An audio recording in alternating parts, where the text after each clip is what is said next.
Mr. Clerk, please call the roll. Councilor Delarusso. Present. Councilor Falco. Present. Councilor Knight. Councilor Longcurrent. Present. Vice President Marks. Present. Councilor Scarpelli. Present. President Cavallaro. Presence. Please rise and salute the flag.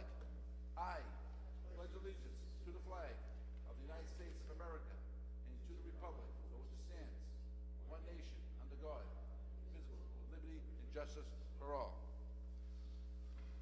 17433, Annie's Pizzeria, Middlesex Avenue, Medford, special permit, 90-day review, October 10, 2017. We have Mr. Bavuso, the code enforcement officer from the city. Mr. Bavuso, have there been any complaints or problems at Annie's Pizzeria that, to your knowledge? No, sir, there is not. There have been no complaints. Does anyone have any questions for Mr. Bavuso? Councilor Delarusso. I do not have any questions for Mr. Pavuso. I motion that there being no complaints found, that we continue their permit unabated. On the motion by Councilor Delarusso that we move to the next stage of theirs, which is another hour and another 90 days. Seconded by? Seconded by Councilor Longo-Kern. All in favor? Aye. Motion passes.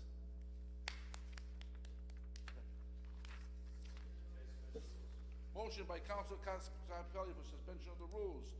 Seconded by Councilor Delarusso. All those in favor? Aye. Petitions, presentations, and similar matters. 17694, petition for a common victular license by James Leo for Wegmans, Massachusetts, Inc., 3850 Mystic Valley Parkway, Medford. The file was handed over to the licensing chairman, which is Councilor Scarpelli. Thank you, Mr. President.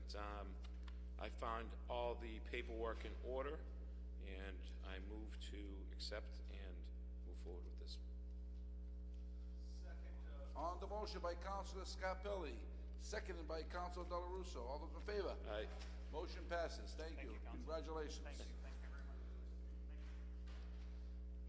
17695, petition for common victular license by Gary Harden, 235 West 3rd Street, Unit 3, Boston, Mass. 02127 for Me's Place, LLC, doing business as Rose's Roast Beef and Pizza, 51 High Street, Medford, Mass.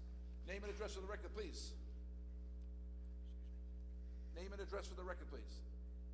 My name and address? Yes. Gary Harden, 235 West 3rd Street, South Thank you. Boston, Mass. 02127. Thank you. Councilor Scarpelli, you have the file. I do.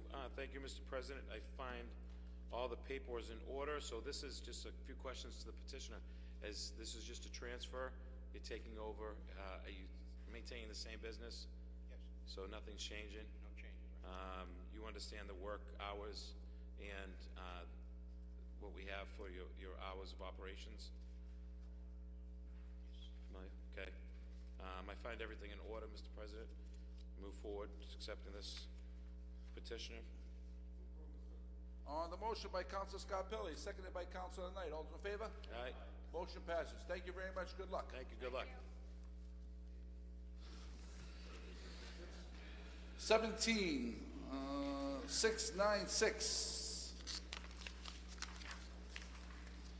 Dear Mr. President, City Councilors, I respectfully request and recommend that your honorable body approves the appropriation of free cash in the amount of $10,000 to fund the purchase of cameras for code enforcement in compliance with Massachusetts General Law, Chapter 148A, Code Enforcement Officer, Section 5, Fines, Penalties, and Assessment.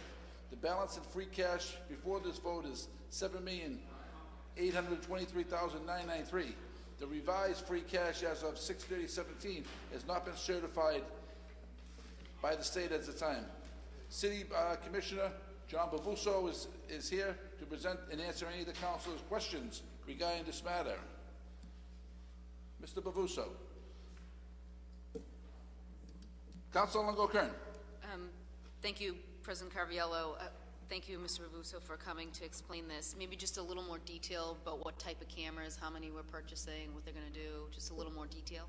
Absolutely. There are 3 high-quality, commercial-grade infrared night vision cameras that are what they call quick deploy. Means that we can set them up and move them very simply. They're self-contained, they come with a router, they transmit to our cellular data network. It'll be monitored at the police station, and hopefully we'll get a receiver at City Hall in the near future. And if you could, what's the reasoning for getting the cameras? What are we gonna be doing with them? We're gonna monitor, we have a lot of dumping sites throughout the city that happens. We have some favorite sites that go in. We've had a few problems downtown recently with small thievery, petty stuff. Some elderly people have been slightly harassed by the people hanging out in the square.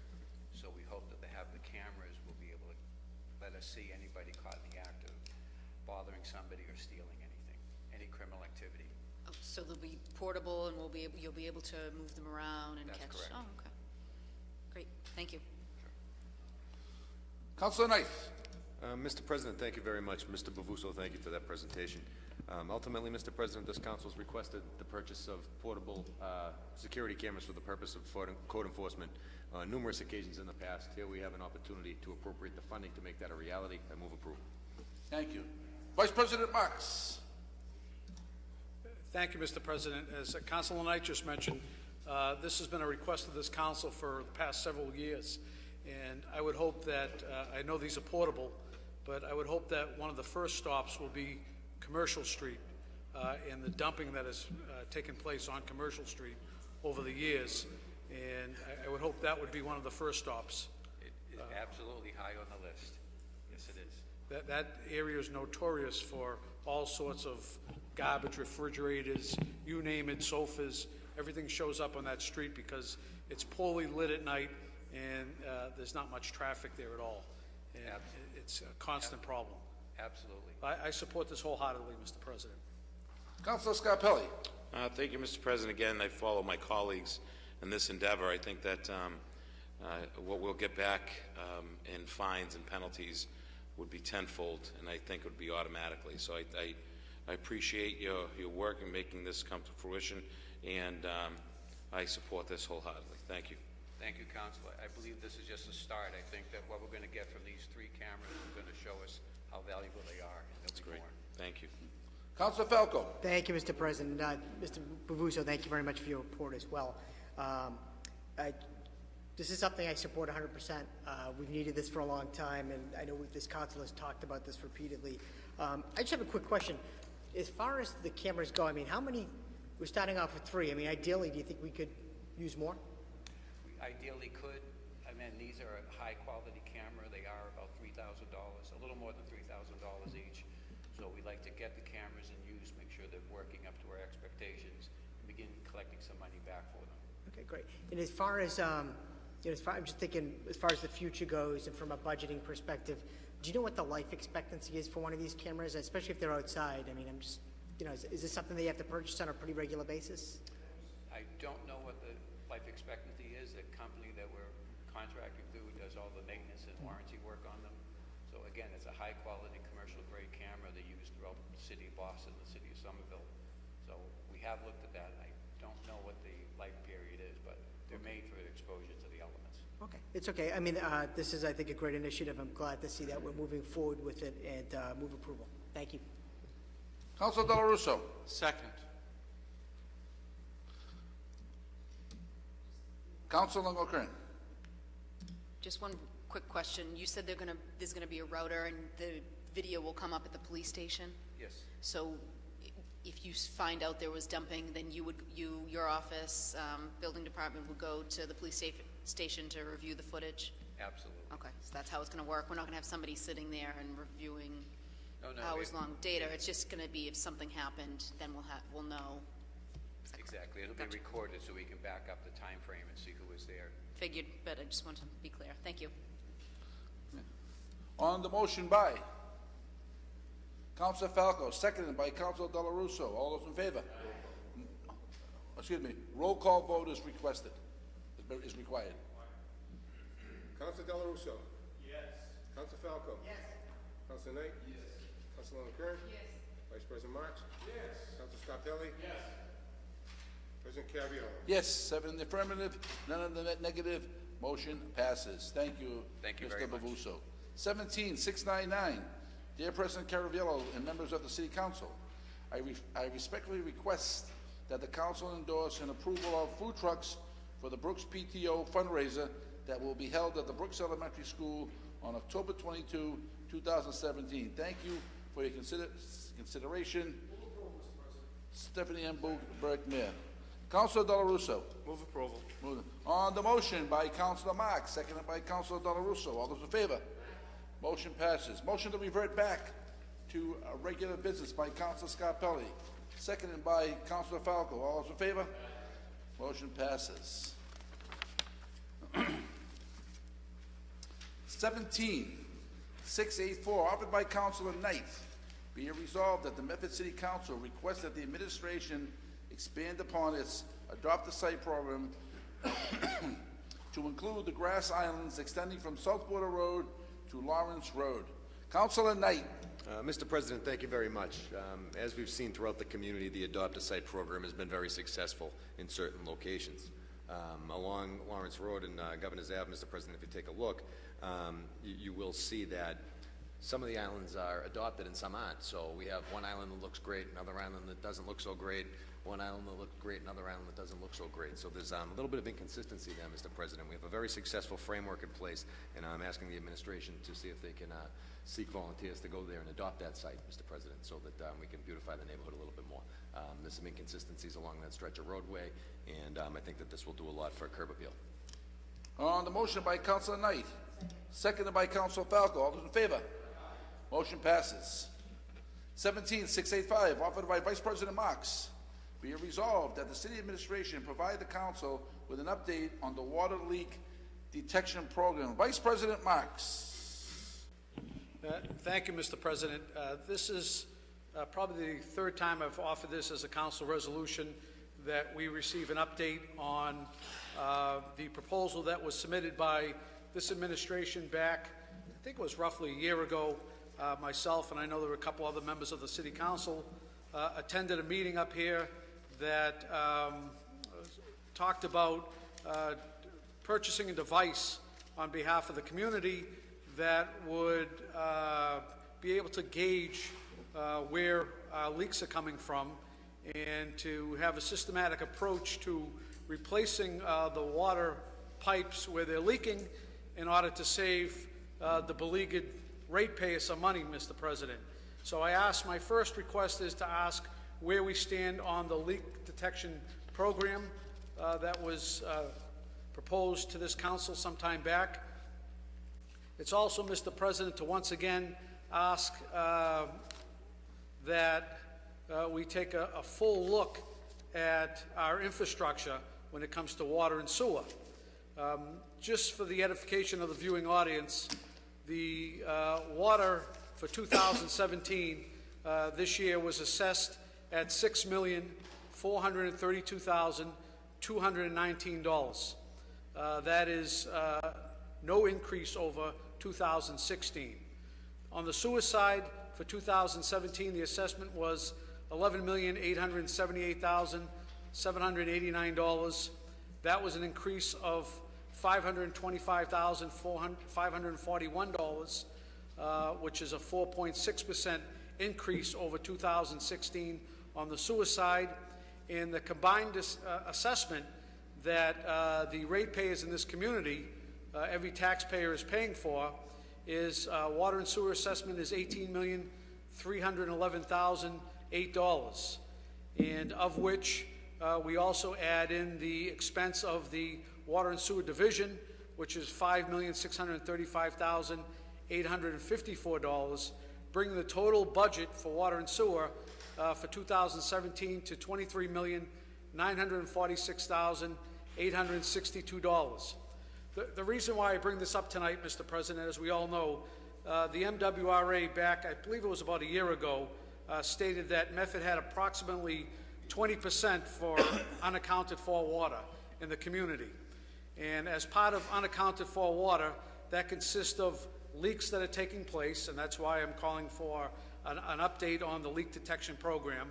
It also takes into consideration other usage in the community that's not metered right now, which are many of our hydrants throughout the community. And it also takes into consideration the unaccounted for water, the municipal and school side, Mr. President, which used to be part of their budget respectively. So the schools would pay for a water and sewer bill, depending on the water they used. And the last figure I received, and this is from 2017, I believe, was the school side, based on a Tier 2 system, their water and sewer bill was $190,457. Now, we all know that that used to be part of the school department budget, and back some years ago, they took it out of the budget and stopped considering it an operating expense and just passed it off to the ratepayers on the water and sewer side as unaccounted for. But indeed, Mr. President, it's not unaccounted for. It is metered. We know where the water is coming from. And in my opinion, it sends out an awful message when we're talking about conservation and ways to better utilize our resources when you have a school department or a municipality that really doesn't pay for the water and sewer because they pass the burden on to the ratepayer. I think sends an awful message, Mr. President, and it should be accounted for under the accounting principles within a budget. So according to the MWRA, 20% of our water that we take in, 20% of that $6,432,219 is unaccounted for water. That's roughly $1,200,000 in unaccounted for water, of which about $393,000, almost $400,000 is from the municipal and the school side, and $800,000 of leaks that are happening under our roads, Mr. President. And things that we really need to have a leak detection program in order to cut that cost down and pass that savings on to the ratepayers. And so tonight, Mr. President, I ask that we, first of all, get an update on the leak detection program, where it stands right now. I once again ask, and I've asked half a dozen times, that water and sewer need to be included, Mr. President, in the operating budget of both the municipal and the school sides. That should happen without any say. That should be an automatic, Mr. President.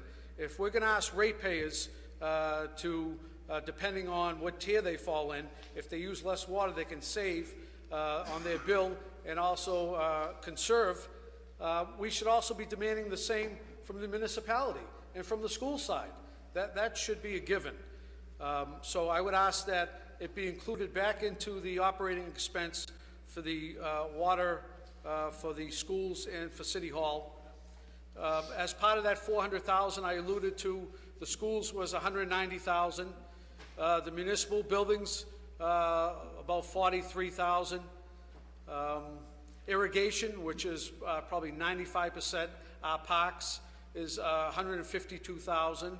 And then in our different fire stations throughout the community, a little over $6,000, Mr. President. So if you add that up, it comes to about $393,000, almost $400,000 in water and sewer consumption that we know where it's coming from, it's metered, and it should be part of an operating expense, Mr. President. So I'd put that in the form of a motion that we get a response back on those questions immediately on behalf of the ratepayers of this community, Mr. President, that are paying thousands of dollars in water and sewer a year. And if there's a way we can save money through I&I inflow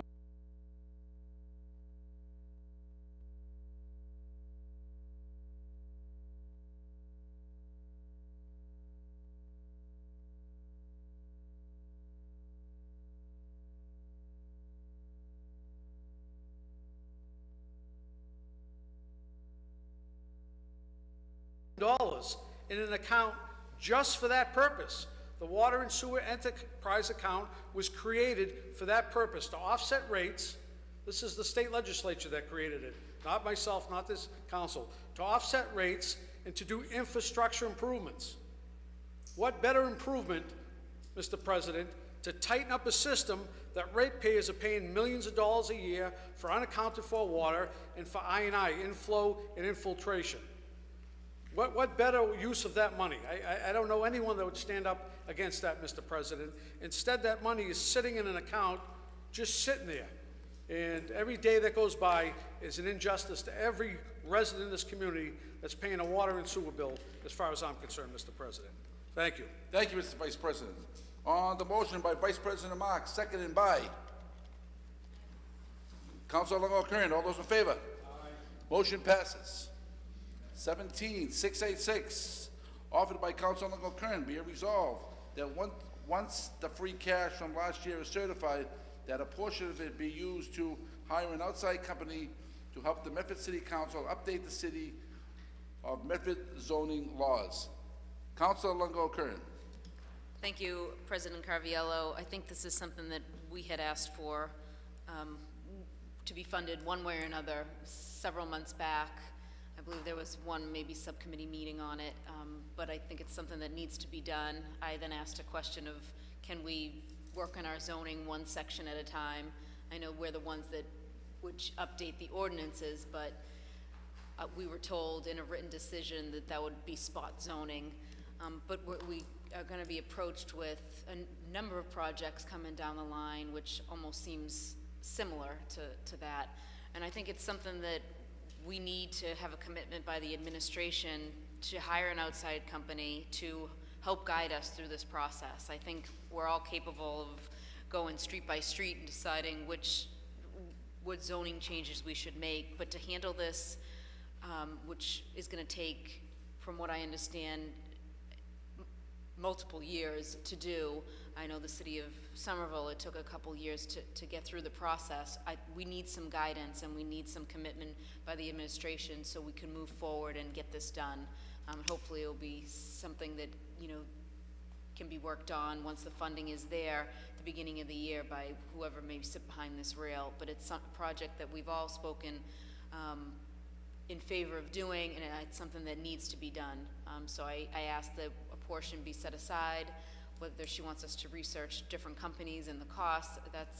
I'm sure we are capable of doing that, but I think we need a commitment first that yes, the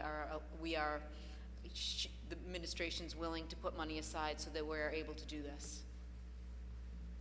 Councilor Scarpelli.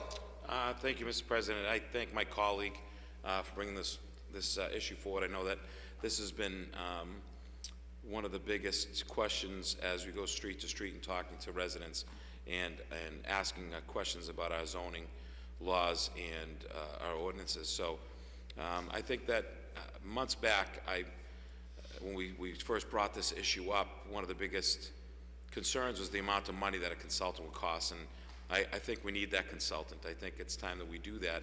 But as neighboring communities have done, something that I've mentioned here in the past, they've used the Metropolitan Planning Council that kind of set an agenda that they could follow to look at our changing of zoning laws. So I'd like to call for a meeting with maybe possibly bring in the Metropolitan Planning Council, a subcommittee meeting or a committee of the whole meeting to bring that organization in to ask them for some guidance in what they've done with other communities that had similar issues that we have here in Medford, that some of our zoning and most of our zoning have been looked at in over 30 years. So I second my colleague's resolve, and I'd like to make an amendment to that, if she doesn't mind, that we call for a meeting with maybe a committee of the whole meeting relatively soon. I know it's been a very difficult time for scheduling, but maybe set something up with a consultant from the Metropolitan Planning Council and ask them for some guidance. We're already a member of the council, and it's free to us. So I think that might be an avenue that we could research and move forward with. So again, I thank council for bringing that forward. Councilor Knight. Mr. President, thank you very much. This certainly has been a topic that's been brought up before, and in previous times when the issue was brought up, I had a question, and the question was, what are we trying to accomplish? We want to review our zoning laws, but what is it that we want to try to accomplish? And that started a conversation, Mr. President, and the subcommittee on zoning and ordinances has met a number of times, more than once, to discuss this very issue, Mr. President.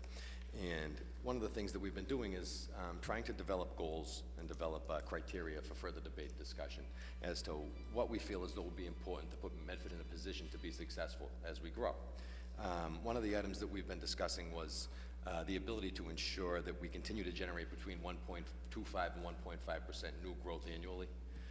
Another item that we've been looking upon, Mr. President, is the ability to expand upon commercially zoned parcels to ensure an equitable residential tax rate and an equitable shift of residential tax burden to the commercial side. We've also discussed the possibilities that we have to meet and exceed the state-established thresholds for affordable housing, protecting the neighborhood's integrity and the historical assets in our community, as well as a few things that we're looking into with technical assistance from the Metropolitan Area Planning Council, with the draft plan to revitalize Medford Square and soon-to-be work on the revitalization of Mystic Avenue, Mr. President. So there are a couple of items that are in the works here, and there's been a conversation that's been ongoing on this current topic, and I think it was the desire of the subcommittee to establish these criteria, to go through the whole entire process, and then to report the paper out to the council. And once we have that paper ready to further debate and deliberate, we can send it to the administration and say, these are the goals we want to accomplish. What's it going to cost to get it done? So that's where we are in the process, Mr. President. I thank the councilor for putting the measure forward. I think it's a good idea. We've done a lot of work on it, and we're going to continue to work on it, and we're going to continue to make this happen. Thank you. Councilor Falco. Thank you, Mr. President. I thank Councilor Longo for bringing this forward. It's an important issue that impacts the quality of life of all residents throughout our city. Zoning is one of the biggest responsibilities we have here on the council. And zoning hasn't been looked at, and I think it's close to 50 years, and it needs to be looked at. And I did offer a paper on this earlier in the term with regard to having someone come in from the outside and take a look. And that paper did get moved to subcommittee where we have been looking at it and meeting on it. And but I do think it's important to continue the conversation to make sure that we keep it in the forefront. So, I do support the resolution. I'm not sure as far as the next step, if we already have a resolution in subcommittee, what the next step would be. I mean, I do support the resolution. I think it needs to be looked at without a doubt. So I do support both resolutions fully. Thank you. Vice President Marks. Thank you, Mr. President. First let me say, I appreciate the role of the zoning subcommittee. They've done yeoman's work on this particular issue, and as Councilor Falco just alluded to, this is something that really has been ignored for a lot of years in this community, and in my opinion, it's going to merit to bring in a consultant that handles zoning on a day-to-day and can advise us on what our steps are as a community. The only thing I'd state, and I realize this is something that's in subcommittee, is I think this issue is much larger than just a paper before a subcommittee. I think this issue, Mr. President, impacts every walk of life in this community. And as we all know, zoning is the lifeline of a community. And I think it's important, while we saw in Cambridge the growth and expansion in Cambridge, we're witnessing it now in Somerville, which they probably don't have another piece of land to build on. We're experiencing it now in the city. We're going through it right now. And I think we have to react quicker than what we're doing. And it's no reflection on any one particular individual or any particular body in this community, but I think we really have to react. And I think it's prudent to bring in a consultant that will sit down with this council and tell us where we begin. It's great to get feedback, and that feedback can continue while this process happens. But to sit back and wait for recommendations at this point, the horse is already out of the barn. We're experiencing the growth right now. We're attending the ZBA meetings. We're hearing residents stand up and say, I don't want that particular development in my neighborhood based on the lack of parking, based on there's no setback, based on height, based on a number of things, Mr. President, that is concerning.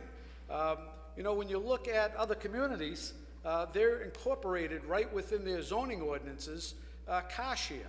I believe Cambridge and Somerville have a car share program. So when projects come in thickly settled areas in Cambridge, Somerville, and many other communities, it's part of their zoning that requires car share, which we refer to as the zip cars, Mr. President. There's also solar share. that's brought up, and many new initiatives now when it comes to residential and commercial building and so forth, also calls for a solar share as well as a car share.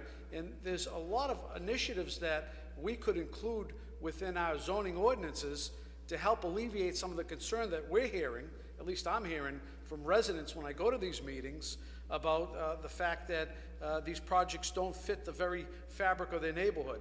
And it's incumbent upon us. We have, I'd say, two major jobs. One, setting the city budget, or approving the city budget, and the second one is zoning, in my opinion. They go hand in hand.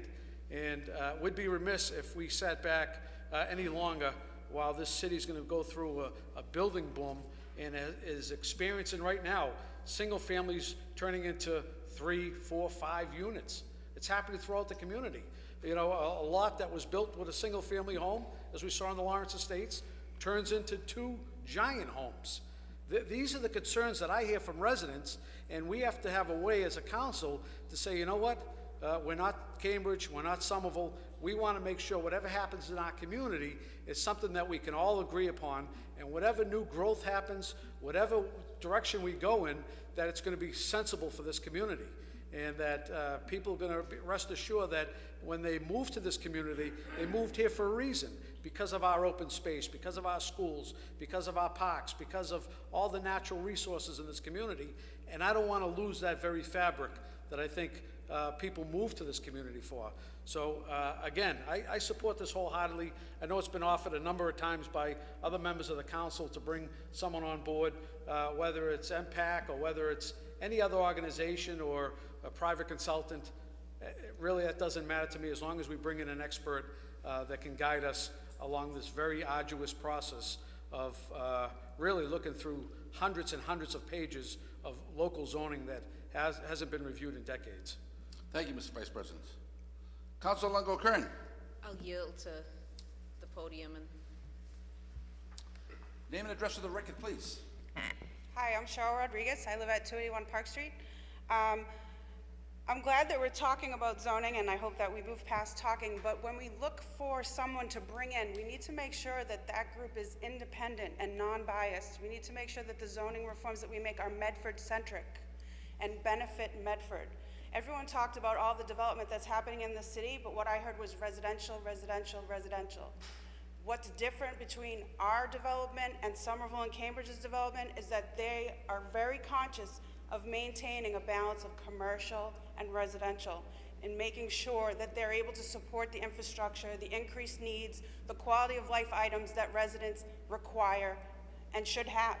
So I think that's really important. We need to think about that as we move forward. I haven't spoke to one single resident that said, I really hope they sell the house next door to me and put up an apartment building.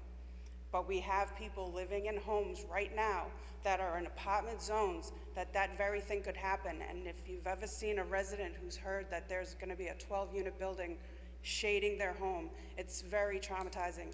And there's nothing that we can do because of the way that the zoning is written. Right now, what's happening as we're waiting, this is already happening. Developers are coming, they're proposing what they want to do, they're going to the ZBA, they're getting multiple variances. And we see that when you have variances in commercial areas where you add residential, that it can cause problems adding commercial in later. We had a Dog for Days group that couldn't come in because they were abutting an apartment building. We had a meeting about the Wegmans, and there were resident concerns about loading dock hours because the residents were there. So I'm very cautious about what happens with Mystic Ave. Of course, the first proposal that came out was 500 units of apartments on Mystic Avenue, dead center of 9 parcels, which will impact our ability to develop commercially. And we need to stop being the city where developers believe that they can come in and make their own zoning because we haven't updated the zoning. So they're just gonna change it and do what they want, and we're gonna be left running behind. Thank you.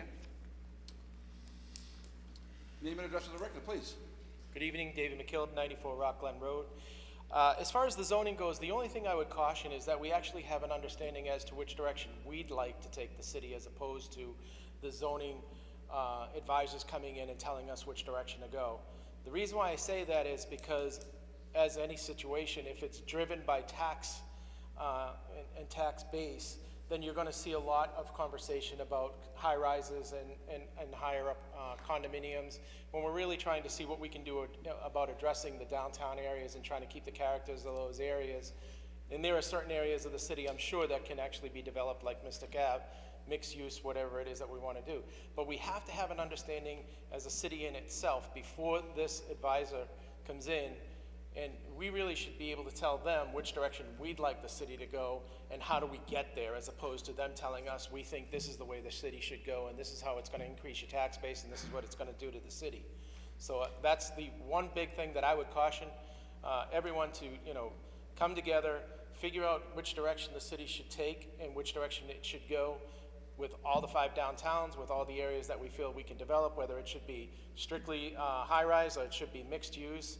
I believe that, we've got to address the middle class and what we can do about affordability and housing in respect to that, not just low income as well. So those issues are something that we need to go to the table with and making sure that we understand this is the direction we want Medford to go. How do we get there?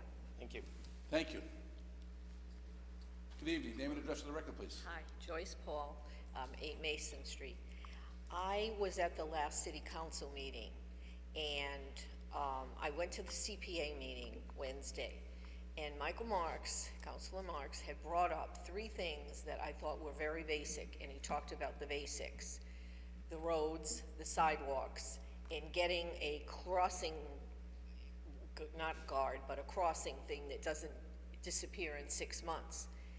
And that's a very big basic. So when I went to the CPA meeting, I asked them, they say, well, we can't do this and that. And I said, I understand that you can't do this and you can't do that. But if there's any way you could do any of the basic things that we need, it makes more sense than coming up with something that maybe we don't really need, or at least we don't need before the basics. So whether they will do it or not, I don't know. But I did bring it up. And as far as the housing, and I'm very, very concerned about the housing, a few years ago I tried to help someone get senior housing, and it was impossible. And I talked to the person who was the head of senior housing, and they had gotten about a 4-unit housing for grandparents who had custody of their children because the children were sick. There was a woman, and she had multiple sclerosis, and she gave custody to her mother and father. And I read, there was an article in the Globe about the fact that because of the opioid crisis, there are so many more grandparents having custody of their children. And I thought, we have to do something for housing. We could do that, and it would be a small development, and it would be something that we would need, and it wouldn't bring in all the problems that, that would be. So I brought some of the, unfortunately, I can't go Saturday, but I hope you will go Saturday, or at least get out there your opinion that we need the basics, and we need limited housing, but maybe housing for seniors. So I'm going to leave some of these over there, and if you don't go Saturday, maybe you could fill one of these out and, drop it off all sorts. Thank you very much. You guys are really good. I don't know how you can stand listening to all of us all the time. Thank you. Name and address of the record, please. Castanetti, Cushing Street, Medford, Massachusetts. Speak back to the Mystic Ave zoning. I'd like to add some input. I lived on Mystic Ave in 1955. That was the old highway to Boston before they built Route 93 in 1960, I believe. And in about 1965, I come up with an idea, although I didn't have much in numbers of age or power. The city, in my opinion, should have taken all of Mystic Ave on the east side by eminent domain at that time when we had the muscle and it was more affordable, even with a duty 21E at the junkyard, presumably. And then I'd have the developers go up whatever, 25, 35 stories high. And if you worked here, you'd be at work now. Marshall Sloan took the idea 10 years ago with his billboard. However, that never happened, and Mr. Gabb is underutilized, and it would be a gold mine if it was New York City, or even if it was 5 miles north of Boston, which it is. However, first of all, this new growth real estate tax, to grow is wonderful, because without growth, we start to go backwards. However, when you don't use the new real estate taxes to offset Prop 2.5 increases, it doesn't help us who've been carrying the weight and paying real estate taxes for all these decades.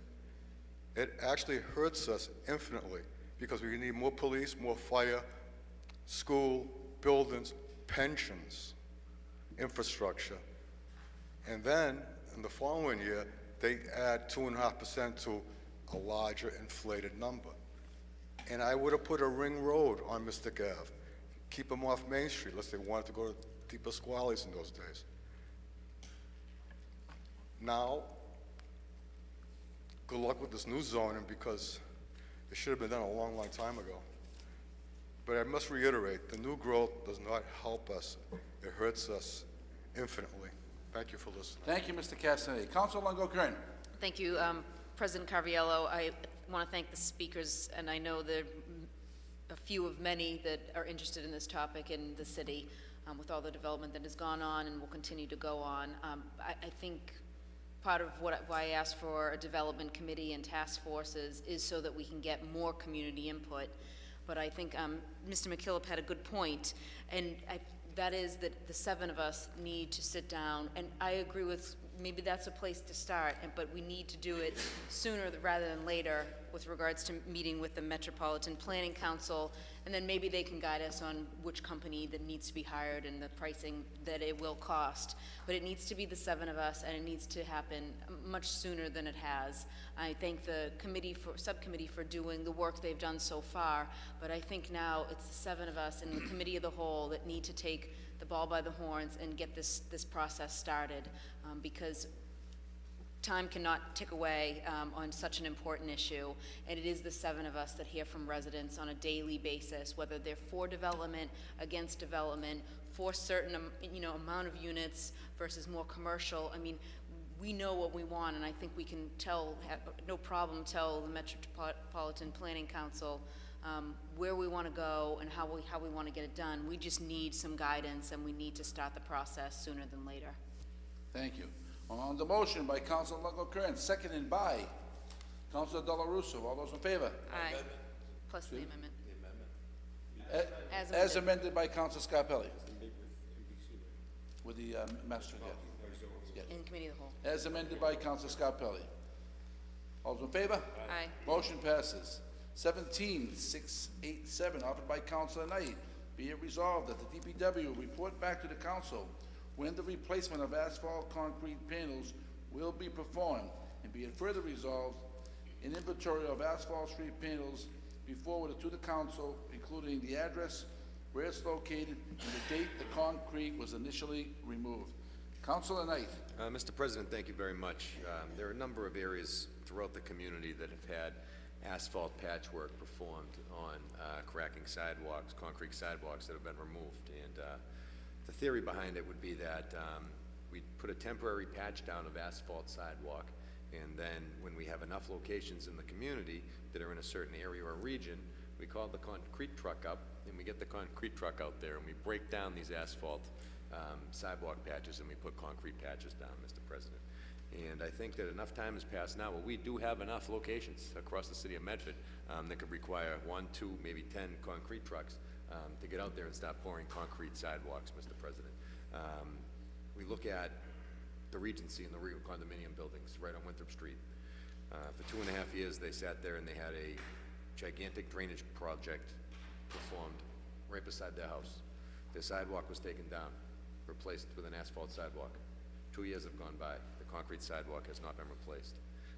You go up to Ashcroft Road, Mr. President, and you'll see in front of 129, a tree being removed, the stump being ground down, the sidewalk being replaced with asphalt. With asphalt and concrete still hasn't happened. 2 years have gone by. So I think it's time, Mr. President, that we make a focus on this really basic city service and this real quality of life issue. It's a curb appeal issue. When you look out the window of your vehicle when you're driving down the street, we like to see concrete sidewalks, not a patchwork of concrete and asphalt, Mr. President. So I'm asking the DPW to report back to the council the following information. That is when the replacement of the asphalt concrete panels will be performed, and an inventory of those street panels, as well as when the concrete was initially removed, so that we have a better idea as to how long this has been going on. And we can get a better understanding, Mr. President, as to how many panels it takes before we call a concrete truck out. So with that being said, I move for approval of the resolution. Councilor Del Russo. Thank you, Mr. President. I'm glad this issue was brought up. I've been contacted and stopped by a number of residents regarding this very issue. Mr. President, we only have a couple weeks before concrete pouring has to stop, so let's pour, pour, pour. Thank you. Name and address for the record, please. Ray Scoffo, 9 Sunset Ave. I want to thank Councilman Knight for bringing this forward. This morning I had shown a picture to the council president about 39 Sunset Ave. It's approximately about 50 feet of frontage, and the whole sidewalk's been taken up. It's going on 4 months now. They totally framed it in, and they haven't come back to pour the cement. There's also a couple of panels on the other side of the street that haven't been done as well. It's a walk through to Tufts University, up towards College Ave. A lot of people use that route. The problem is they could walk out in the street, but they have about 10 yards of gravel at the end of the street that butt up against the sidewalk as well.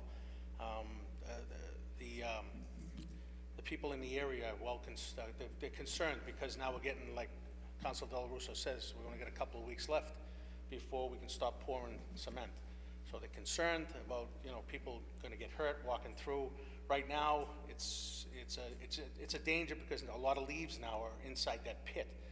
Their pipes are sticking up where shutoffs for water, gas, or whatever on that sidewalk, so people can't see. And if they start to walk in through the pit, somebody's going to trip and fall. The homeowner at 39 has called numerous times to City Hall, and I think there was a contractor involved, and it has totally either disappeared or whatever. So I would strongly recommend that the council send a letter to whomever to get this taken care of. I did bring that to the attention to And he Mr. did, Cairns he did. this morning. Right. And hopefully he'll have an answer for me by tomorrow morning. And I appreciate it because the people, the homeowners on the street are getting up in arms, and they're ready to come up here full tilt. So if you can get back to me as soon as possible, I'll stop the rush. Councilor Falco. Thank you, Mr. President. I thank Councilor Knight for bringing this forward. This is an important public safety issue, especially if you don't have sidewalks. You're forcing people into the street, and you're forcing kids into the street, and sometimes that becomes an issue. Over the last 2 weeks, this has come up as an issue where we've had sidewalks that need to be replaced, and we've asked for lists the last few weeks, and a list should take literally a few minutes to produce. You just have to print it out. So if you could, please, if we could just amend it to get an updated list with regard to the sidewalks that need to be replaced, and how many have been replaced so far, and how many stumps have been removed. I mean, this is stuff that we have requested. I know the last 3 meetings now we've requested this, and we still have no information. So if we could please just add that amendment to the resolution. Thank you, I greatly Councilor appreciate it. Falco. Thank you. And it was this council who was asked several times for the city to put on a cement crew. That should be working 9 months a year, because we certainly have enough sidewalks to keep a cement crew busy all the time. On the motion by Councilor Knight, seconded by Councilor Longo-Kern. Thank you. Just to be clear, Council Falco, what are you looking for a time frame on those lists from when we appropriated that large portion of money? Yeah. Oh, his microphone. I just want to make sure we're clear so we get exactly what we want. That's fine. Thank you. We appropriated money, I believe, in the spring for this, and quite a bit Yes. of money. So if we could find out, I'd like to see what progress they've made from the list that we were given in the spring what progress they've made to date. Because there were quite a few sidewalks and stumps that needed to be removed, and sidewalk panels that needed to be replaced, and asphalt sidewalks that, some parts of the city actually have asphalt sidewalks, so those needed to be replaced as well. And it'd be good to see what kind of progress they've made, how much money they've spent so far, how much is remaining. You know, like we said earlier, I mean, the season is, you know, dwindling away to pour concrete. So I'd really like to see, get an update as to what his, you know, what their progress has been so far. Councilor Knight. Mr. President, I certainly have no problem with the paper being amended. However, I'd ask that it be placed forward in the form of a B paper. I want a complete inventory of all the asphalt street panels in the city. My concern isn't whether or not the funds that we appropriated earlier in the year, I believe was $300,000 to take down some stumps and replace some sidewalks that were damaged during water service work, if I'm not mistaken. We're done. So I just want to keep them separate, Mr. President. I certainly support Councilor Falco's amendments to the paper. I just would like to see them in a B paper so that the administration doesn't confuse the two issues and only give us one report. Vice President Marks. Thank you, Mr. President. This council has called for an audit of our streets and our sidewalks for the past several years. To date, we have received no correspondence from the city administration regarding either. You know, we talk about this, and we've been talking about it for years, this sidewalk list, like it's some secretive list that's in a vault somewhere that no one can view, but it's out there, and residents aren't sure if they're on the sidewalk list. They've been told they are. Mr. President, why can't we have a list that's on the city website, that's updated, that shows you what's being worked on, the progress? Why does it have to be this secretive list that we have to beg for to get a copy to see if things are actually working in this community? There's no transparency at all. And this has been the way, and actually in the past, Mr. President, I've actually voted against requests because I've asked, you know, DPW directors, can you show us what you want to spend this money on? How many sidewalks? How many stumps? And we couldn't get any answers. And today we're still continuing with the same format where, you know, you'll have a resident that calls you up and says, I've been told by City Hall I'm on the list. And I'll tell them, well, there's multiple lists. I don't know what list you're on, but you may or may not be on a list. It's just too confusing for residents. It's confusing for this council. I would ask, and if you want to do a C paper or D paper, that this be put on the city website so a resident can go on, Mr. President, and look and say, yes, 32 High Street is on the list. Yes, it was called in on February 2nd. They plan on getting it to October 3rd, and, you know, this is the status. It was closed out. It seems to me a simple request to track, and by leaving it open-ended, no one knows in this community what's going on. No one knows if their sidewalk's going to get done. They don't really know if they're on the list or not. And, you know, until we do a complete audit, I have a couple of things on the resolution for this afternoon, and I know Council Falco does also. Mr. President, I was on Bowen Ave to see one particular sidewalk, and honestly, an hour later, I viewed 25 different sidewalks because residents kept on coming out and said, hey, look at this sidewalk. Hey, look, I'm supposed to be on the list. Hey, look, they dug this up 5 months ago. They never came back. All they put was orange cones out here. And literally, that's a microcosm, that one street, on what's happening in this community. It's on every street, Mr. President. And until we do a complete audit and come out with one list that's publicized on the city website or on local cable or wherever you want to put it, we're never going to get a handle on this issue. We're never going to get a handle, Mr. President. Thank you. Do you want to make that in the motion of a C paper, Councilor Marks? If he wants to make it a C paper or part of his paper, For the purchase of clarity, we'll make that a C paper. Thank you. Name and address to the record, please. Ray Scaffo, 9 Sunset Ave. There's so many out there. I mean, I drive the city every day because my business is in the city, and between the stumps and the sidewalks and the streets and everything. The problem is that we only have 5 DPW highway department workers. Can't expect them to do everything. You got contractors out there, they come, they go, they disappear, whatever the situation may be. It's time to start to think about hiring some more DPW workers so we can have multiple crews out there doing different things, which will be stumps, sidewalks, potholes, whatever needs to be done. If you have multiple crews doing different things, this will start to move forward and we'll start to get a lot of this cleaned up. Thank you. Name and address for the record, please. David McKillop, 94 Rock Glen Road. I didn't get a chance to say it before, but it's nice to see your house is all done over. Very nice. It's very good. Glad to be home. You guys are, I'm sure you are. It's the city's house.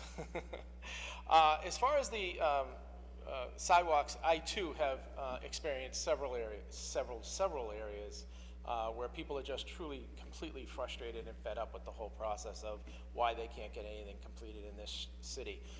My fear right now is the ADA compliance on some of these sidewalks is horrific. It's dangerous. I've seen wheelchairs literally go out on the street because they cannot pass on the sidewalks, on some of the sidewalks that we have. And the elderly, and the darkness at night. When a sidewalk is raised 6 to 8 inches above where it normally should be and someone is walking down the street and it's dark, you can't see. So first things first, there is a company out there, and I can find the name of the company, that will actually come in an emergency situation and shave down the sidewalk. So at the very least, until these things are fixed, we can shave the issues that we have so they'll be less likely to trip over them. So let's take some sort of action. Even if it's just something that's temporary, and letting the people know that, show us where the worst situation is and we can solve that for you by at least shaving the sidewalks down so no one can trip. So let's start there. Then secondly, this Complete Streets project kind of really should change the name, because in my eyes it's not very complete if we can't add the issues that we currently have in the city to the situation of, you know, the corners are very square and some of the sidewalks and some of the ADA. If we're making the entrances onto the sidewalks ADA compliant, we should make the sidewalks ADA compliant. Enough is enough. We've got to fix this. Thank you. Name and address of the record, please. George Sacco, 21 Ridgeway Road, Medford. I'm going to pick up what Councilor Marks was talking about. Right now, we do a budget on a yearly basis on street repairs, sidewalk repairs. X amount of money is allocated. Just a little story. I was in my backyard with my grandchildren and my daughter-in-law and my son, and my daughter-in-law happened to be on her little iPhone, and she said, "Hey, Brian, I just got a text from the city of Salem, New Hampshire." And my son said, "Well, what's it about?" "Gee whiz, they're going to do our street, Complete Street, in 2020. And here I am thinking, Medford, 58,000 people. We do it on a yearly basis. Salem, New Hampshire, they do it on a 3-year basis.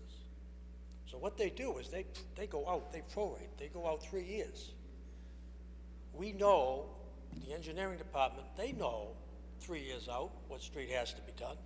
They know 3 years out what sidewalks have to be done. Now, going out 3 years, you look down the road and you say, okay, we'll take my street, my old street, Sherwood Road. We're going to do Sherwood Road in 2020. The utilities know they're going to do it in 2020. The water department knows they're going to do it in 2020. They plan, okay, we've got to put water pipes in, we've got to put hydrants in. So that's all planned ahead. Estimated costs can be planned ahead, even though it's not budgeted, but it can be all planned ahead. So maybe we ought to look at a 3-year plan. Go out 3 years, we do a yearly budget, 2017, we move it out to 2021. Just keep moving it that way. And this way here, the residents know, you publish it on the internet, you publish it in the local newspaper, so the people know 3 years from now that they have a shot at having their street done. So that's just a suggestion. Appreciate your time. Thank you. On the motion by Councilor Knight on the seat paper offered by Councilor Marks, seconded by Councilor Knight. All those in favor?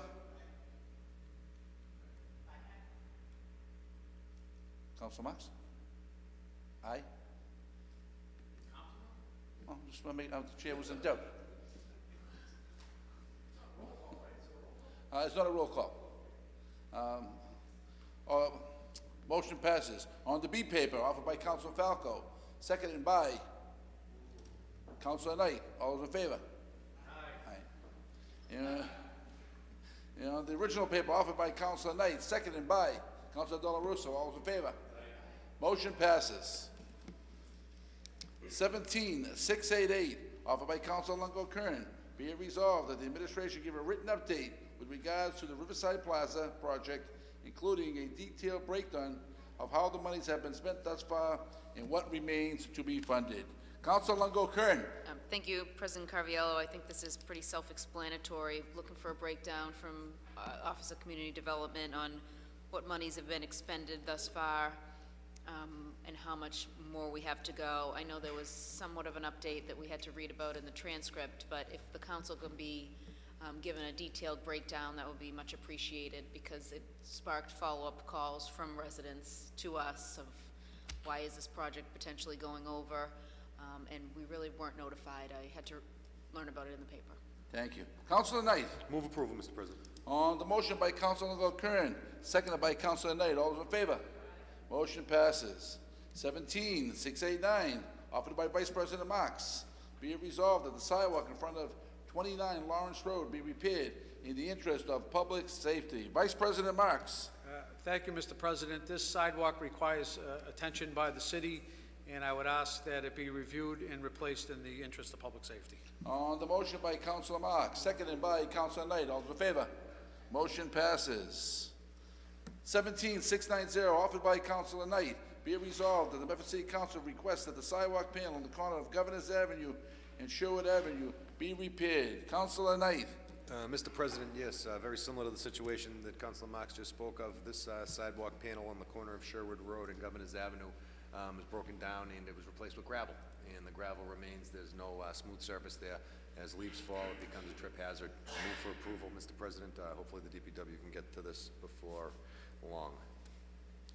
On the motion by Councilor Knight, seconded by Councilor Dela Russo. All those in favor? Motion passes.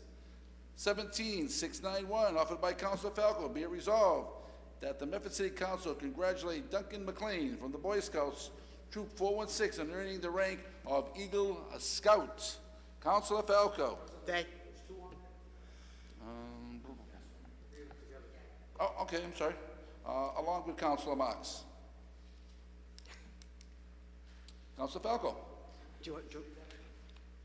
17-692, offered by Vice President Marks. Be it resolved that the Medford City Council recognize Duncan Bruce McLean for obtaining his Eagle Scout badge, and be it further resolved that Duncan Bruce McLean appear before the City Council on a council commendation. Councilor Falco.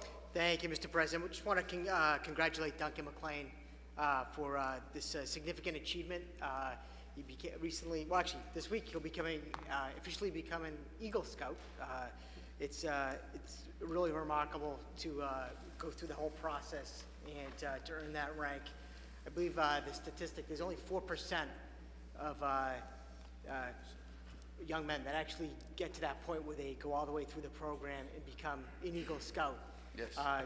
It's really a remarkable achievement. He's a great kid. He's in college now, and his service project was to basically, I believe it was improving the landscaping down at the Otis Street Church, and actually did a lot of structural work to prevent the foundation from flooding as well. And he did a great job. I went down there and visited him during the project.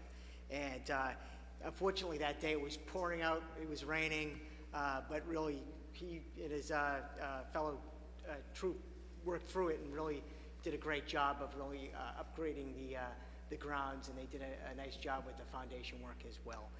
So I just wanted to congratulate him on this achievement, and of course, if we could have him come down to receive a council condemnation, that'd be great.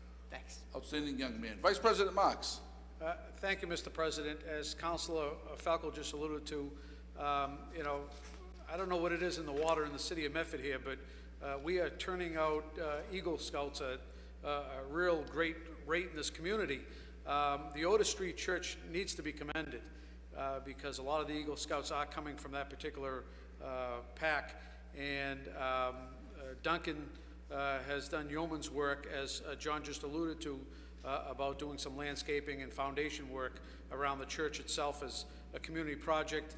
Last Saturday, Mr. President, I had the opportunity to go around with another young gentleman, John Fee, in this community, who was going for his Eagle Scout badge. And his community project was to have made up hydrant markers, 100 hydrant markers that he personally installed with his other Cub Scouts.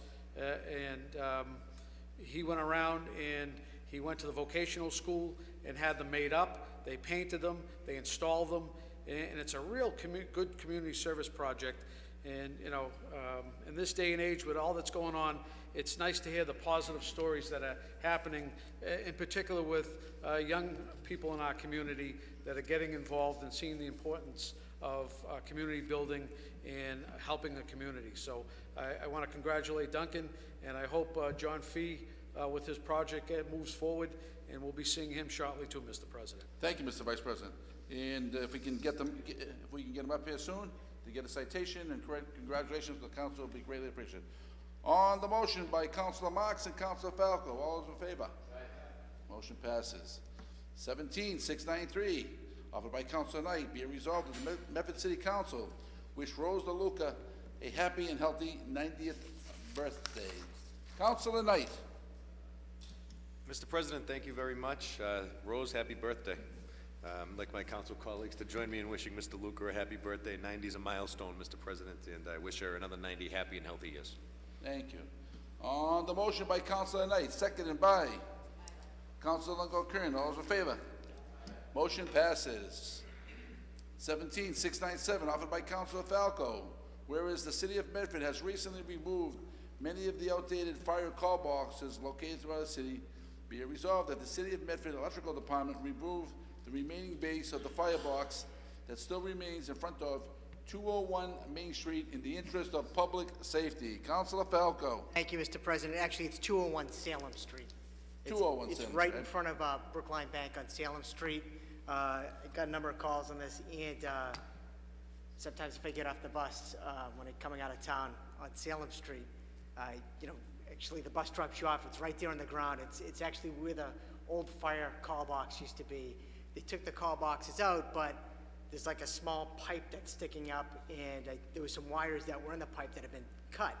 But it's definitely a trip hazard to anybody that's walking through there, and that is a highly traversed area with people catching the bus and just walking to and from school, and it's right near a crosswalk. So if we could have the electrical department or the DPW department, whoever's... So that's Mr. Randazzo. Exactly. If we could have him come down, or maybe with the assistance of the DPW department, just have him come down and remove that. It's definitely a safety hazard, and it needs to be taken care of right away. Thank you. Thank you. On the motion by Councilor Falco, seconded by Councilor Scarpelli, all those in favor? Aye. Motion passes. 17-698, offered by Councilors Falco and Scarpelli, whereas there are a number of blind intersections located on Fulton Street, be it resolved that the city of Medford install mirrors at the following intersections in the interest of public safety: Fulton Street and Ridgeway Road, Fulton Street and Wasson Street. Councilor Knight. Excuse me, Councilor Falco. Thank you, Mr. President. Received a lot of phone calls on this as well, and I know my colleague has as well. Up in the Heights, there are a couple of intersections, and this actually came up at the police community meeting as well, where if you're going from Fulton Street, or actually if you're coming from Wasson, coming from Highland Ave, and you want to take the left or right onto Fulton Street, it's a blind intersection. I mean, you kind of have to guess if there's any cars coming. Same thing with Ridgeway Road. So I think a mirror on the telephone pole that actually would help indicate whether or not cars are coming from the other direction would be beneficial, from a safety perspective. So if we could actually have, probably, if we could move this paper to the Traffic Commission for approval, and if we could actually have those mirrors installed, that would be, I think, great in the interest of public safety. So, Thank you. Thank you. Councilor Knight. Councilor Scarpelli's paper as well? Yep, your button was on next. All right, well, he's a sponsor. Councilor Scarpelli? Shame, Rick. Thank you. Again, thank you, Council Falco and I both were, I think we were all in attendance at the St. Francis traffic meeting, and one of the things that we talked about were the mirrors, and I believe Chief Sacco said that those wouldn't be an issue, and it would be very helpful for those neighbors. So I think that with the residents that asked, and we brought it forward, and it seemed like it was pretty positive. So if we can get that update and get those installed as soon as possible, it would be greatly appreciated. So thank you. Thank you, Councilor Scarpelli. Councilor Knight? Mr. President, thank you very much, and thank you to the sponsors of this resolution. I'd like to amend with a B paper as well, Mr. President. If you're traveling northbound on Main Street, and you go underneath the highway, past South Street underneath the highway, and you go to take a left-hand turn onto Route 16, with the renovations that they've made to the Craddock Bridge and the relocation from the construction on the left side of the street to the right side of the street, right now it's very difficult when you're taking a left-hand turn onto Route 16 to see one whole lane of traffic. So I'm asking the engineering department if they'd be willing to take an inspection of the site and make recommendations to improve safety at the location, Mr. President. Councilor Del Russo? Back to the main paper, Mr. President. I just wanted to chime in on what Councilor Scarpelli said, was that a number of locations were mentioned by citizens for up there, and I just want to urge the chief, who, as Councilor Scarpelli mentioned, was amenable to these types of improvements, to move on them quickly and to expand the scope. I think there were 3 or 4 spots that had been mentioned, if I'm not mistaken, where these would be most helpful. Yeah. Temporary speed bumps. All of and this, traffic. just let's get, it was serious enough for a significant neighborhood meeting. And the people in there were very patient with us.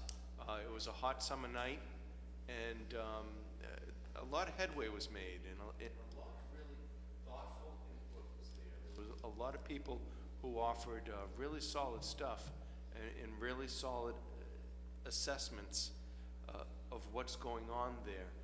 And I just hope that we're able to implement some of these recommendations, have them hashed out in the Traffic Commission, and moved on, just to give these people some relief. It's a major regional issue there. They're seeing it acutely. They shouldn't have to live under this type of disturbance. So the slightest thing we can do to help them, I would recommend. Thank you. Councilor, Vice President Marks? And just if we can add resident only, I know that was brought up several times at the meeting too, and some of the roads up there, residents were looking at resident only because of the severe cut-through traffic. Thank you. Name and address for the record, please. George Sacco, 21 Ridgeway Road. I've been on Ridgeway Road for 16 years, and I have to thank Councilor Scarpelli, Councilor Falco for bringing this up tonight. I'm going to let my neighbors know that maybe we're going to get a mirror there. It's so dangerous. I mean, I know there's other blind spots in Medford, but Ridgeway Road is so dangerous. It's almost like suicide. When you come up Ridgeway Road, you don't even want to try to take a left-hand turn at Ridgeway Road, because number one, the traffic is unbelievable, but number two, the speed. They come down, even though the stop sign is at the Fulton Spring Road intersection, they come down that street 40, 45 miles an hour. It's amazing no one's been killed, okay? But you're right about the other areas having mirrors.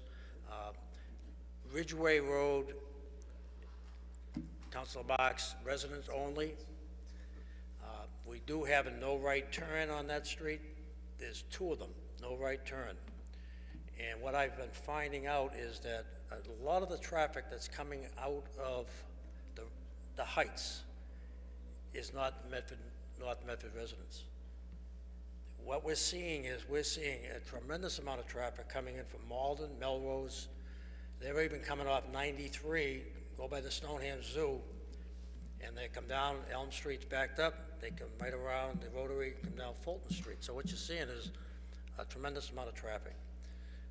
The only street off of Fulton Street to get onto 93, other than the Fellsway, is Ridgeway Road. I've counted 80, 90 cars in an hour, some mornings, having a cup of coffee, just watching them coming down. Police enforcement just doesn't exist up there. Okay, so I think in the long run, if we can at least get a mirror there, the people on Ridgeway Road, at least we can see, see that traffic coming down. And most importantly, these people coming down Fulton Street, they're gonna be able to see Ridgeway Road. And that's critical because they come around, when they come off Fulton Street, they swing on the other side of Ridgeway Road. And I've seen cars hit head-on since I've been there. Thank God no one's been killed, but, so that's, that's another issue. So, thank you. Thank you. I was at that meeting, and it was very constructive, so hopefully we'll see a mirror on the pole. Again, thanks. Thank you. I appreciate the time. Name and address of the record, please. Ray Scarfo, 9 Sunset Ave. As Councilor Knight stated, taking a left onto Main Street onto Route 16, it's very dangerous. Other than, especially if there are no police officers there once the site gets closed down for the evening, they should put up barriers so that you can't take a left-hand turn, because somebody's gonna get hurt there if that is opened up. Traffic coming the other way, it's very difficult to see the person taking a left-hand turn there. So let them go through the center and come around and take a right to get onto Route 16. So whatever you guys can do to make that happen, I would appreciate it. Thank you. Councilor Scarpelli. One last thing, I know that, thank you, Mr. President, but Council Falco's hard work and the new traffic engineer that will be coming in, I think that was one of the, so the residents know that one of the first priorities that they talked about is the Fulton Heights and what's happening there as a major cut-through for 93. So it hasn't been forgotten. I think that that's one of the things that residents have been stopping me and Council Falco about, that we live in the neighborhood, that it's, where have we gone since that meeting? So it's still a hot topic, and we won't let it die across the community. So thank you. Thank you. On the motion by Councilors Falco and Scarpelli, seconded by Councilor Della Russo. All those in favor? Aye. Motion passes. With the B paper. Motion by Councilor Scarpelli to take papers in the hands of the clerk. We have 2 under suspension. Under suspension. And under suspension. Seconded by Councilor Della Russo. All those in favor? 17,700, offered by Councilor Knight, be it resolved that the tree stump in front of 34th Toro Avenue be removed. Councilor Knight. Again, Mr. President, a basic service request. I was out knocking on doors yesterday, and I came up to 34 Toro Ave. In front of this residence was a very large tree stump, probably 3 to 4 feet in diameter. The tree has been gone for an extended period of time, and the residents expressed some frustration that the tree has not been removed yet. So with that being said, I told them that I'd do my best to get it removed. I placed the matter on the agenda, and I hope that our administration will take the appropriate steps to do such. On the motion by Councilor Knight, seconded by Councilor Falco. All in favor? Aye. Motion passes. 17,701, offered by Councilor Longo Kern.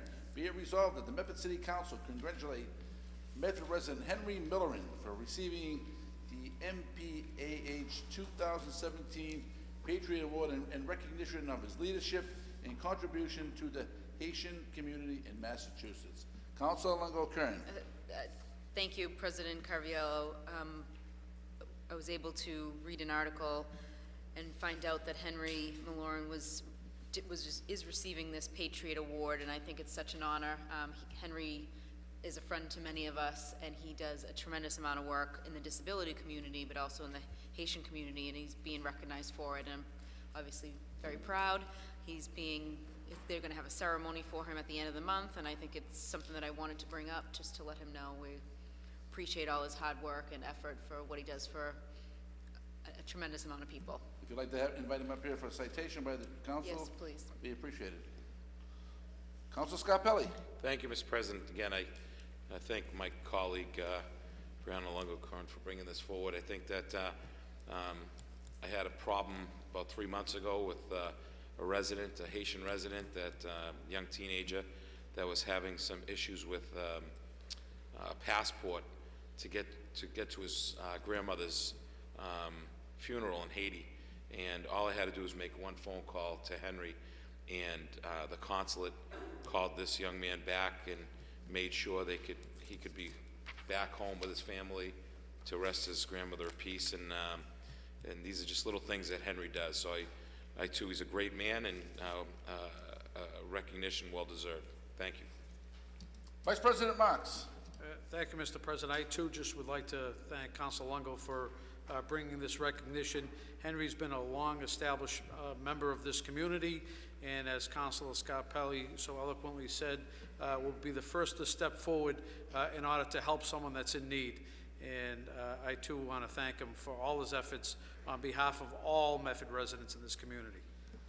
Thank you, Mr. Vice President. Councilor Knight. Mr. President, thank you very much, and I think my colleagues have hit the nail on the head. Mr. Milleran's work in the community is not just limited to that at the MPAHA. He's also been a strong advocate for the disabled in our community, and he's also been a strong advocate for his neighbors, and he's been a strong member of the Democratic Party, chairing our Ward 6 City Committee. So with that being said, thank you, Henry, for your service and your work, and congratulations. Councilor Falco. Thank you, Mr. President. I also just wanted to take a second to congratulate Henry. He's a big part of our community. He's always there when you need him. He's helping to organize the Ward 6 candidates night, so he's always active. He's always there when you need him. He's a great guy, and so congratulations to Henry. And again, there's not a week that it goes by that I don't talk to Henry. Again, he's a good man, a good leader of this community, and we're glad. I'd like to have him come down for a citation the next few weeks. On the motion by Councilor Longo Kern, seconded by? Second. By Councilor Dela Russo and Councilor Scarpelli. All those in favor? Motion passes.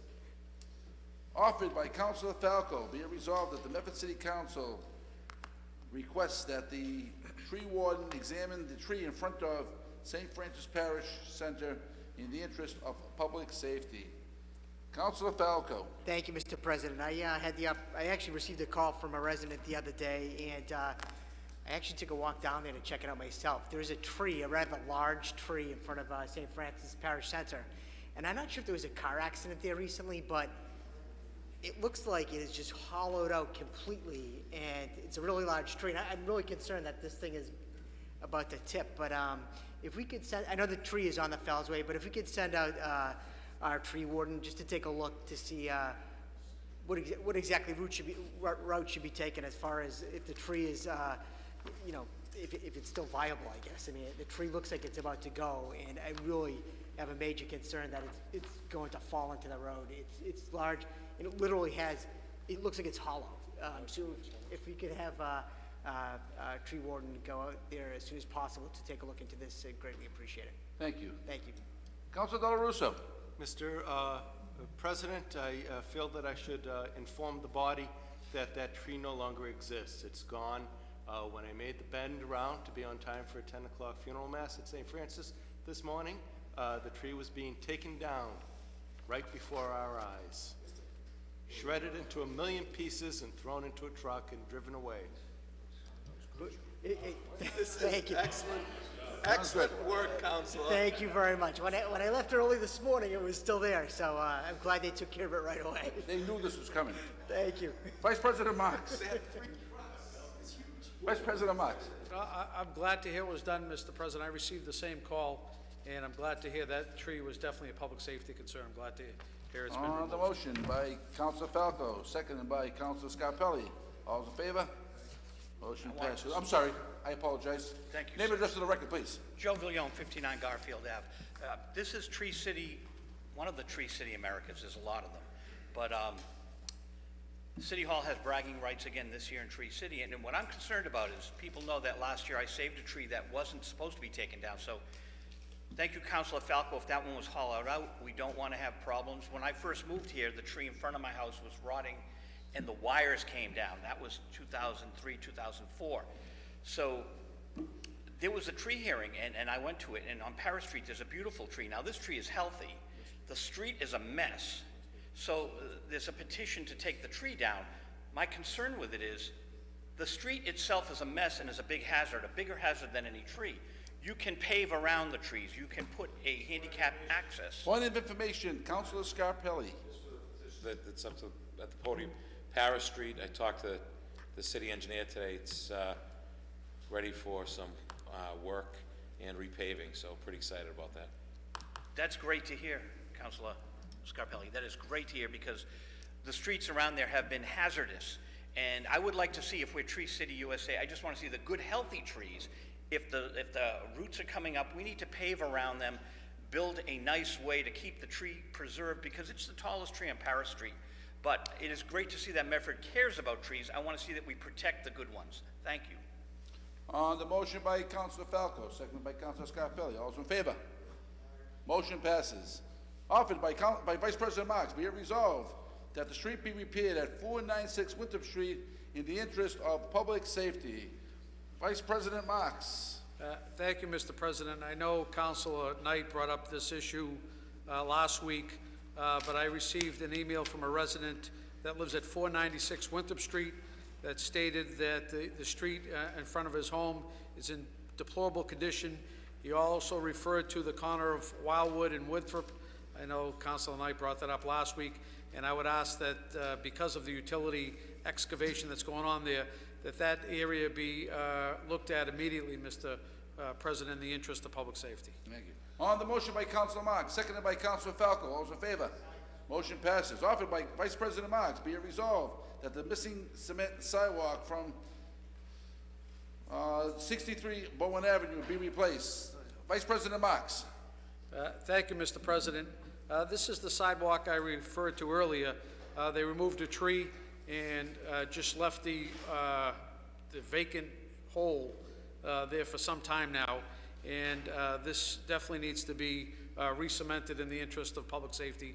It's a very hazardous trip and fall.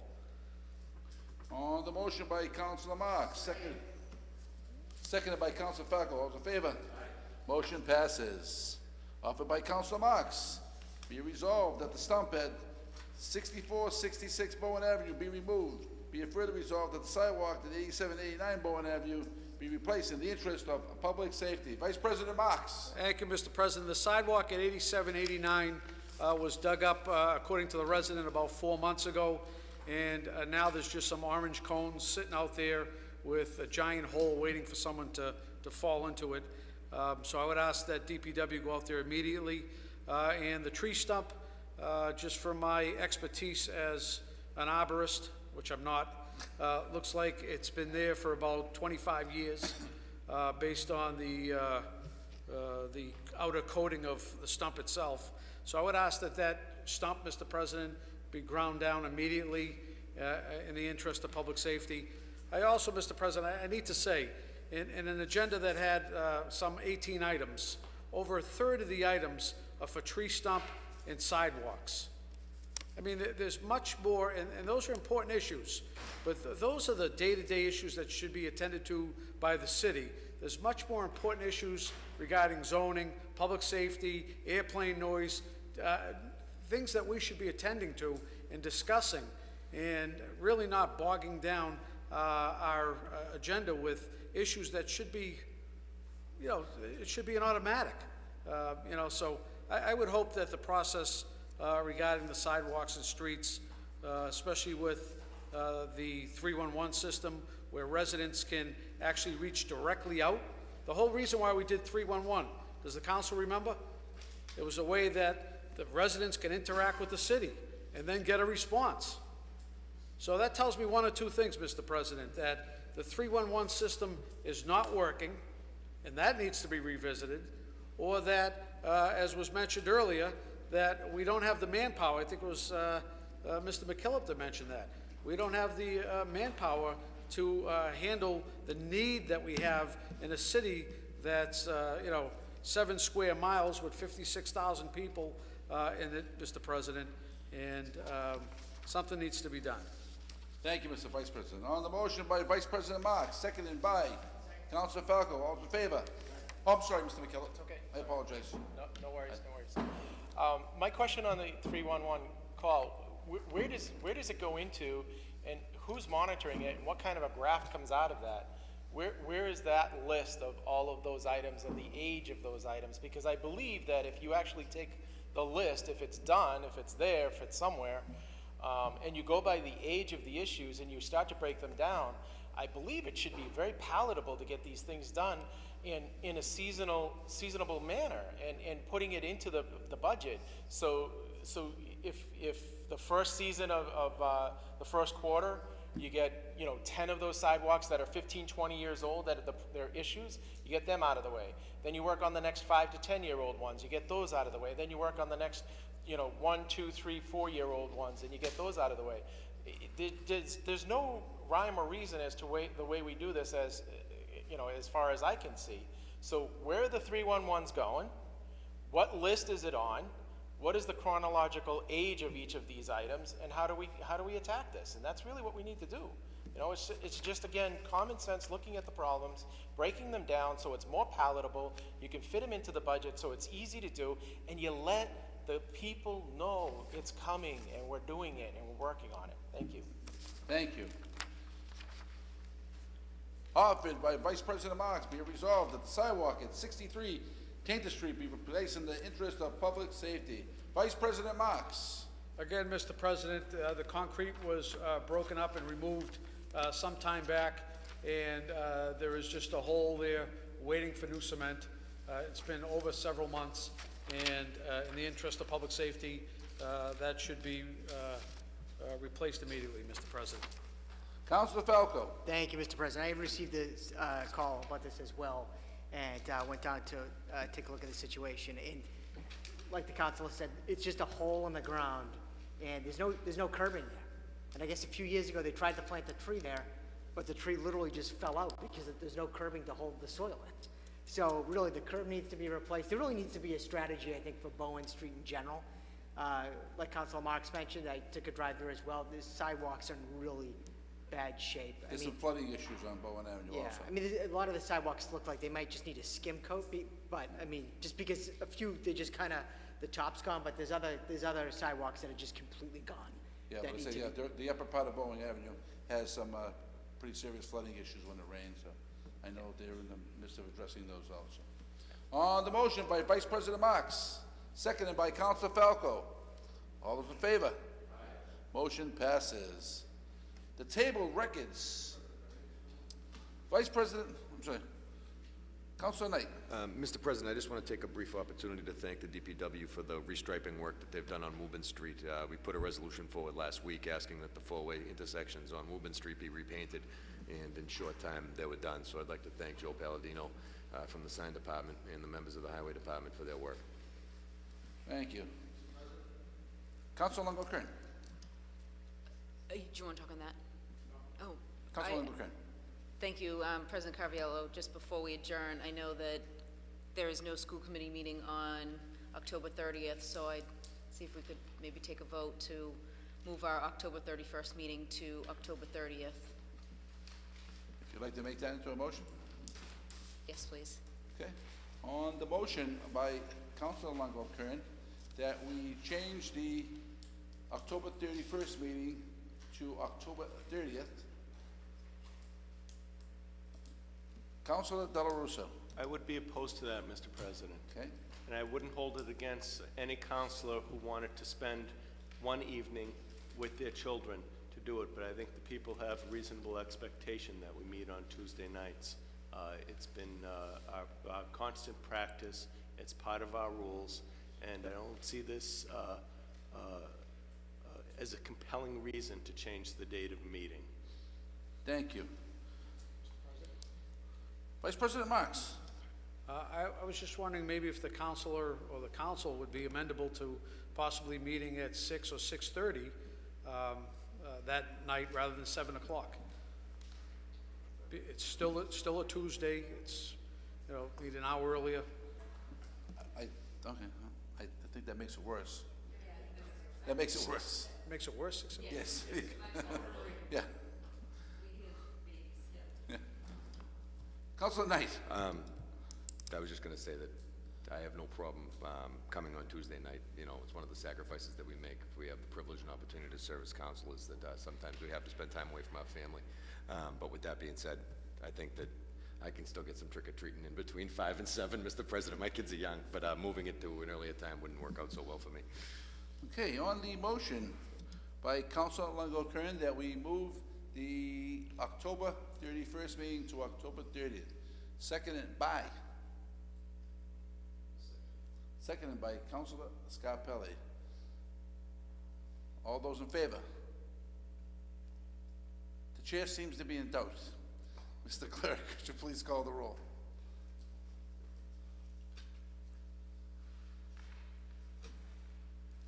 Councilor Del Russo. Before I cast my vote, Mr. President, I want to be clear that this is, Mr. Del Russo, yeah. that if the counselor were to be absent, again, I state that there is in no way, shape, or form that I would consider her to be shirking on her responsibilities. In fact, I think it's laudatory that a parent would want to be with their child on such an auspicious occasion. Thank you. Mr. Clerk, please call the roll. Councilor Del Russo. No. Councilor Falco. If I may, no, but I actually may have a conflict on Monday, so that's why.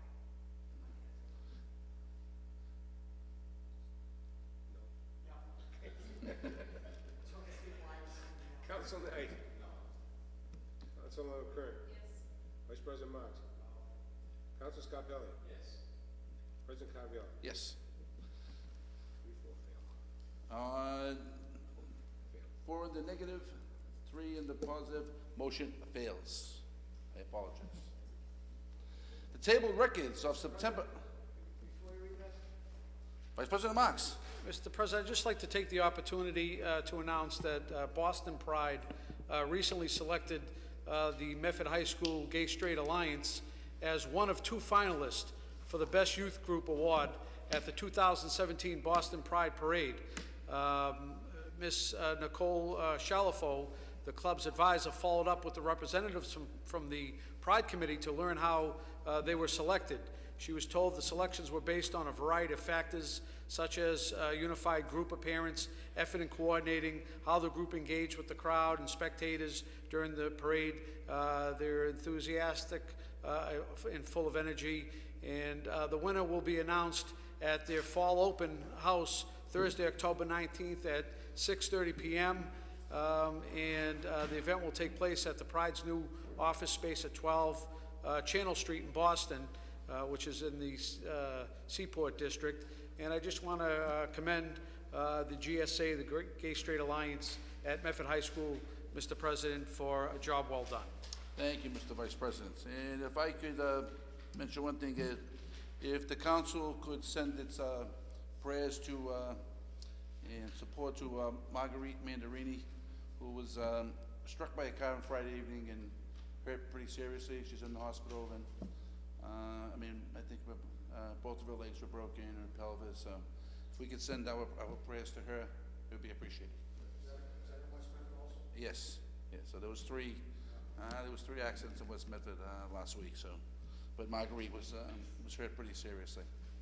So if we could send our prayers to her. The tabled records of the meeting of September 19th were passed to Councilor Scarpelli. Councilor Scarpelli, how did you find those records? Did you make it? Finally, I find those records in order and move approval. Thank you very, very much. The records of the meeting of October 3rd were passed to Councilor Falco. Councilor Falco, how did you find the records? I reviewed the records. They appear to be in order, and I move approval. Thank you. Nope. Councilor Knight. Paper 17668, Amendment A.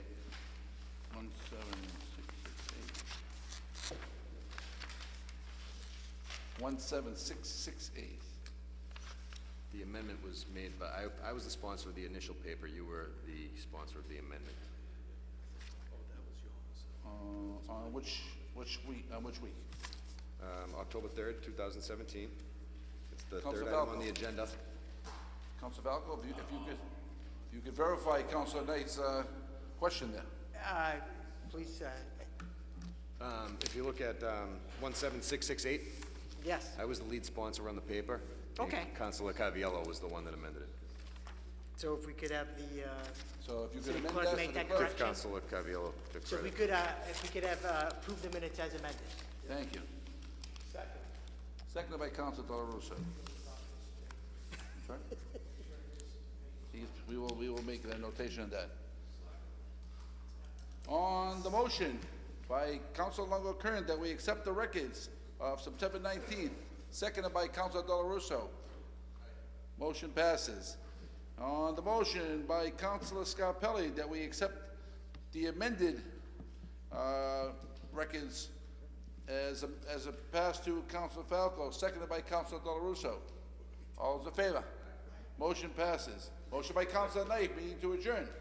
Seconded by Councilor Falco. All those in favor? Meeting is adjourned.